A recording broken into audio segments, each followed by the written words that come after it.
축제 다섯 번째 날 귀한 이 시간 말씀 앞에서 우리 성도님들을 우리 한 사람 한 사람 축복합니다. 제가 축복할 때에 믿음을 가지고 아멘으로 응답하시기 바랍니다. 평안하십시오. 성령 충만하십시오. 이 시간에 말씀의 빛을 통하여서 세상의 어둠을 따라가는 인생이 아니라 세상을 비추는 밝은 빛이 되는 여러분의 인생이 되기를 간절히 축복합니다. 자, 오늘 설교는 제 7살 때 기억을 여러분께 말씀드리는 것으로 시작합니다. 7살에 유치원에 입학하게 되었는데 입학 전에 엄마 손을 잡고 사전 모임을 간 적이 있었어요. 제가 엄마 손을 잡고 유치원에 가니까 처음 갔는데 유치원 선생님이 책상 앞에 앉아 있고 그 엄마와 같이 온 아이들이 그 앞에 서서 줄을 서서 그 선생님과 만남을 기다리고 있었던 거예요. 근데 그 선생님이 아이들에게 뭐라고 이야기를 하는데 그게 잘 들리지는 않았어요. 줄을 서서 순서를 기다리다가 마침 이제 제 앞에 아이가 끝나면 제가 선생님을 만날 순서가 된 거죠. 그래서 저는 궁금했어요. 그 선생님이 아이에게 뭐라고 얘기하는가. 처음 입학하는 우리 7살 아이에게 그 선생님이 하는 이야기는 무엇인가. 그래서 앞에 아이가 뭐라고 이야기를 듣는지 어깨너머로 이렇게 들으려고 했죠. 쳐다보니까 그 선생님이 앞에 아이에게 이렇게 물어보시는 거예요. 손가락으로 열을 한번 세어볼래? 그러는 거예요. 일반적으로 여러분 손가락으로 열을 세면 어떻게 셉니까? 한번 세보십시오. 네, 엄지손가락부터 하나, 둘, 셋, 넷, 다섯, 여섯, 일곱, 여덟, 아홉, 열 이렇게 세는 거잖아요. 근데 앞에 아이가 새끼손가락부터 세는 거예요. 하나, 둘, 셋, 넷, 다섯, 여섯, 일곱, 여덟, 아홉, 열. 물론 그게 틀린 건 아니에요. 그렇게 셀 수 있죠. 근데 저는 엄지부터 세는 걸로 알고 있었다는 거예요. 그때부터 저에게 갈등이 생기기 시작하는 거죠. 나에게도 물어보면 어떻게 해야 할 것인가. 제 순서가 되었어요. 어김없이 저에게 똑같이 물어보더라고요. 손가락으로 열을 한번 세어볼래? 여러분 제가 어떻게 했을까요? 네, 새끼손가락부터 하나, 둘, 셋, 넷, 다섯, 여섯, 일곱, 여덟, 아홉, 열. 지금 기억으로는 엄마가 저에게 그렇게 말씀하셨던 것 같아요. 왜 그렇게 셌냐고. 그렇게 물어보셨습니다. 참 이상하죠. 엄지손가락부터 세야 되는 거 알고 있었음에도 불구하고 또 앞에 하는 걸 보고 또 새끼부터 센 거죠. 왜 그렇게 셌을까? 왜 그렇게 셌을까? 지금 생각해 보면 저는 그때 불안했어요. 앞에 아이가 새끼손가락부터 세는 것을 보고 내가 지금까지 잘못 알았나? 내가 지금까지 틀렸나? 그런 생각으로 계속 불안했던 거예요. 오랜 시간이 지났음에도 그 어렸을 때 기억이 지금 저에게 남아있는 것은 그때 가졌던 불안 때문이라고 저는 생각을 해요. 자, 오늘 읽은 11절을 다시 읽어보겠습니다. 11절 보면 이렇게 기록되어 있어요. 너희는 열매 없는 어둠의 일에 참여하지 말고 도리어 책망하라 라고 말이죠. 자, 어둠은 열매가 없다는 것을 제가 어저께 말씀을 드렸어요. 말씀은 그런 열매 없는 일에, 그런 어둠의 일에 참여하지 말고 뭐 하라 그래요? 책망하라고 우리에게 전하고 있어요.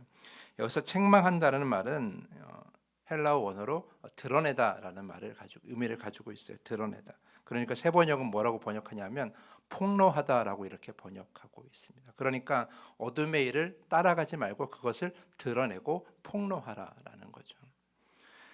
믿음의 빛으로 오신 그 주님을 따르는 빛의 자녀들은 어둠의 일에 참여하는 것이 아니라 오히려 그 어둠의 일을 드러내야 된다라고 가르치고 있는 겁니다. 그런데 여러분 세상 속에 살아가는 사람들을 보면 다양한 모습으로 살아가잖아요. 근데 그 다양한 모습 속에 다 선한 것은 아닙니다. 말씀에 비추어 보면 결코 함께해서는 안 되는 그런 모습으로 살아가는 이들이 참 많이 있어요. 그런 것을 오늘 말씀은 뭐라고 얘기해요? 어둠의 일이라고 이렇게 이야기하고 있는 거죠. 그런 것을 12절을 보면 이렇게 얘기합니다. 그들이 은밀히 행하는 것들은 말하기도 부끄러운 것들이라 라고 말이죠. 그러니까 말씀에 비춰 보면 그런 일들은 참 말하기도 부끄러운 그런 아주 정말 어둠의 일, 정말 말하기 부끄러운 그런 일들을 행하고 있었다라는 것. 그런데 문제는 뭐냐 하면 빛의 자녀인 우리가 그것을 폭로하고 드러내야 되는데 자꾸 그 일에 함께하고 참여한다는 데 문제가 있어요. 또 그것이 너무나 쉽고 자연스럽다라는 거죠. 왜 그렇습니까? 말씀으로 사는 것이 분명 우리에게 필요하고 그 어둠의 일에 참여하지 말아야 되는 것이 분명히 필요하다는 걸 알면서도 자꾸 그 일에 동참하게 되고 함께하게 되고 그것이 되게 자연스러워지는 우리의 삶을 보게 되는 거예요. 왜 그럴까? 왜 그 일이 어둠의 일인 줄 알면서도 그것이 열매 없는 일인 줄 알면서도 왜 남들이 하는 대로 남들이 사는 대로 자꾸 따라 살려고 할까? 왜 그럴 것 같습니까? 왜냐하면 불안해서 그래요. 내가 잘못 알고 있나? 내가 틀렸나? 이런 불안이 우리를 자꾸 남들이 사는 대로 따라가게 만드는 거죠. 말씀을 따라 의롭게 살려고 하는데 불의하게 자신의 이익을 챙기는 그런 모습, 그런 타인의 모습을 보면, 불의하게 자기가 원하는 것을 손에 쥐는 것을 보면, 그런 사람들을 보면 나도 모르게 불안해지는 거예요. 내가 잘못 살고 있나? 내가 말씀대로 의롭게 살려고 하는데 그게 잘못되고 있나? 잘못 알고 있나? 이렇게 불안해지는 거예요. 말씀을 따라 사랑하고 섬기며 살려고 하는데 이기적인 마음으로 다른 사람을 이용하며 살아가는 사람들을 보고, 또한 그렇게 살아서 자신의 이익을 취하는 그런 모습을 보면서 나도 모르게 불안해지는 거예요. 사랑하며 살려고 그랬는데 그것이 잘못된 것인가? 이렇게 살면 나는 아무것도 손에 쥐지 못하는 건 아닌가? 불안해지는 거죠. 말씀을 따라 주님을 의지하고 주님만이 구원자라고 믿고 살아야 되는데 돈과 권력을 가지고 자기가 원하는 것을 마음대로 다 이루며 살아가는 것을 보면 나도 모르게 불안해지는 거예요. 내가 잘못 알고 있나? 내가 의지하는 것이 잘못된 것은 아닌가? 자꾸 불안해지는 거예요. 우린 빛의 자녀이고 말씀에 순종하며 주님 빛 안에 머물려고 하지만 주님의 빛을 모르고 살아가는, 그저 마음대로 살아가는 사람들이 너무 잘 사는 걸 보면요, 나도 모르게 불안해지는 거예요.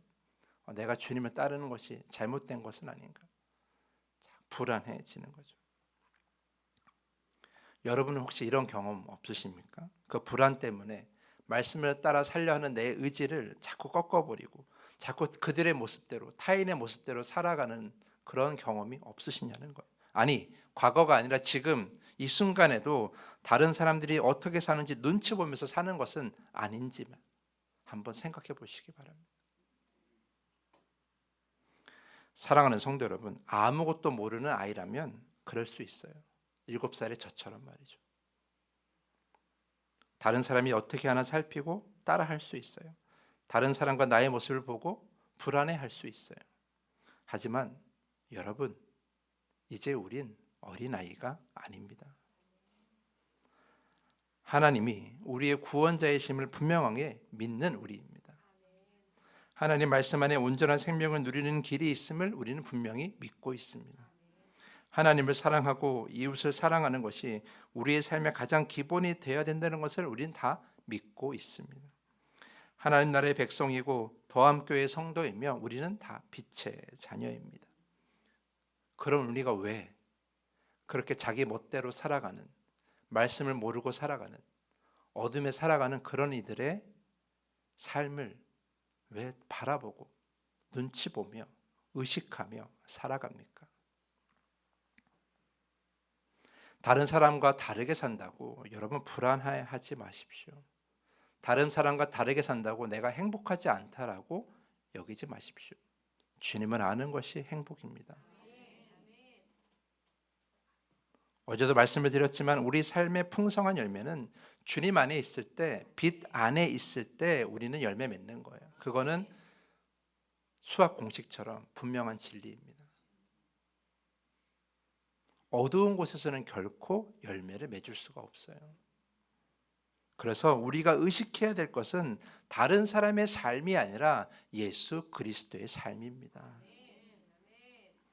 예수께서 이 땅에서 보여주신 그 삶을 보고 내가 그대로 살지 못하고 있다면 그것을 부끄러워해야지, 왜 다른 사람이 사는 모습을 보고 그것을 내가 똑같이 살지 못한다고 부끄러워합니까? 아무런 도움이 되지 않아요. 예수께서는 이 땅에 빛으로 오셔서 말하기도 부끄러운 일들을 행하는 그런 사람들을 다 폭로하시고 드러내셨습니다. 예수의 삶으로, 예수의 말씀으로, 예수의 사랑으로 육체를 따라, 정욕을 따라 살아가는 것이 얼마나 부끄러운 일인지를 다 드러내셨어요. 그것이 빛의 일입니다. 우리도 예수 그리스도의 제자이고 빛의 제자라면, 여러분이 주님으로부터 그 빛을 받고 있다면, 그렇다면 어둠의 일을 따라 살 것이 아니라 그 어둠의 일이 얼마나 부끄러운지를 여러분의 삶으로 폭로하셔야 되는 거예요. 그걸 드러내셔야 되는 거예요. 어떻게 드러냅니까? 그들의 삶과 완전히 구별된 삶으로 드러내야 하는 것이죠. 그것이 얼마나 헛되고 허망한가를 여러분의 삶으로 드러내야 되는 거예요.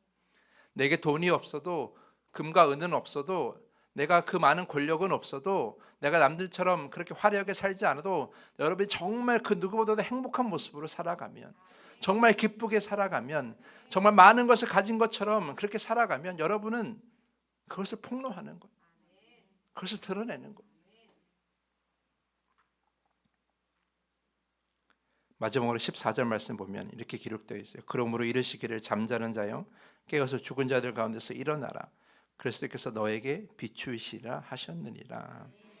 14절 말씀은 어떤 말씀을 인용하는 것처럼 보이는데 이 말씀이 어떤 구약이 어떤 말씀인지 정확하게 드러나 있지는 않아요. 근데 이 말씀에서 우리가 중요한 것은 잠자는 자라는 말과 죽은 자들이라는 말이에요. 자, 말씀대로 살아가지 않는 것은 살아도 사는 것이 아닙니다. 하나님을 모르고 살아가는 것, 하나님과 관계가 깨어진 것은 거의 그거는 죽은 것과 다른 것이 없어요. 그래서 죄의 삭은 뭐라 그래요? 사망이라고 얘기하는 거예요. 하나님을 모르고 살아가는 건 죽는 거예요. 근데 우리는, 저와 여러분은 하나님이 보내주신 예수 그리스도를 통하여 우리에게 생명의 빛을 주신 거예요. 그래서 우리는 새로운 생명을 누리며 살아가는, 우리는 구원받은 자들입니다. 근데 그런 우리가 하나님을 모르고 살아가며 자기 멋대로 살아가는 그 죽은 자들 가운데서 같이 행하면요, 우린 뭐 같아요? 그냥 거기서 죽은 척하는 자들과 다를 것이 없어요. 저들은 죽은 자이고 우린 생명이 있는데 자기 멋대로 살아가는 이들은 다 죽은 것과 다를 것이 없는데 우리가 그들을 따라 살면 우리에게 생명이 있는데 자꾸 우리는 죽은 척하는 것과 다를 것이 없는 거예요. 그래서 오늘 말씀에 보면 일어나라고 하잖아요. 어디서? 죽은 자들 가운데서 잠자는 자여 일어나라고. 그러니까 우리가 저 어둠의 일에 동참해서 죽은 자들과 함께 거기서 죽은 척하며 살지 말고 빨리 깨어 일어나라는 거예요. 그래서 14절에 뭐라고 됐어요? 잠자는 자여 깨어나라라고 이렇게 되어 있잖아요. 여러분, 저 죽은 자들 가운데서 죽은 척하며 살지 마시고 이제 일어나십시오. 빛으로 나아가십시오. 빛의 자녀답게 사십시오. 주님께서 여러분을 비춰주실 때 그 빛으로 여러분의 삶도 비춰주시고 세상도 비추어서 세상에 그 어둠을 폭로하셔야 되는 거예요. 그것이 여러분의 사명이에요. 그 부끄러움을 드러내는 것이야말로 우리가 진정 많은 열매를 맺는 삶으로 살아가는 방법이에요. 다른 사람들과 비교하지 마시고 내 안에 빛이 있음에 감사하며 내가 말씀에 순종함에 감사하며 세상의 어둠을 빛으로 바꾸는데 쓰임받는 여러분 모두가 될 수 있기를 간절히 부탁을 드립니다. 우리에게 빛이 임하는 것은 나만 밝고자 하는 것이 아니라 저 세상의 어둠을 밝히는 데 의미가 있습니다. 그래서 예수님께서 우리를 세상의 빛이라고 말씀하시잖아요. 그 빛으로 세상의 어둠을 몰아내고 온전한 하나님 나라를 세워나가는 여러분 모두가 되기를, 세상 사람들의 눈치 보지 말고 그 삶에 의식하지 말고 예수 그리스도의 삶을 온전히 따라가는 여러분 모두가 되기를 간절히 부탁을 드리면서 오늘 말씀을 마치겠습니다.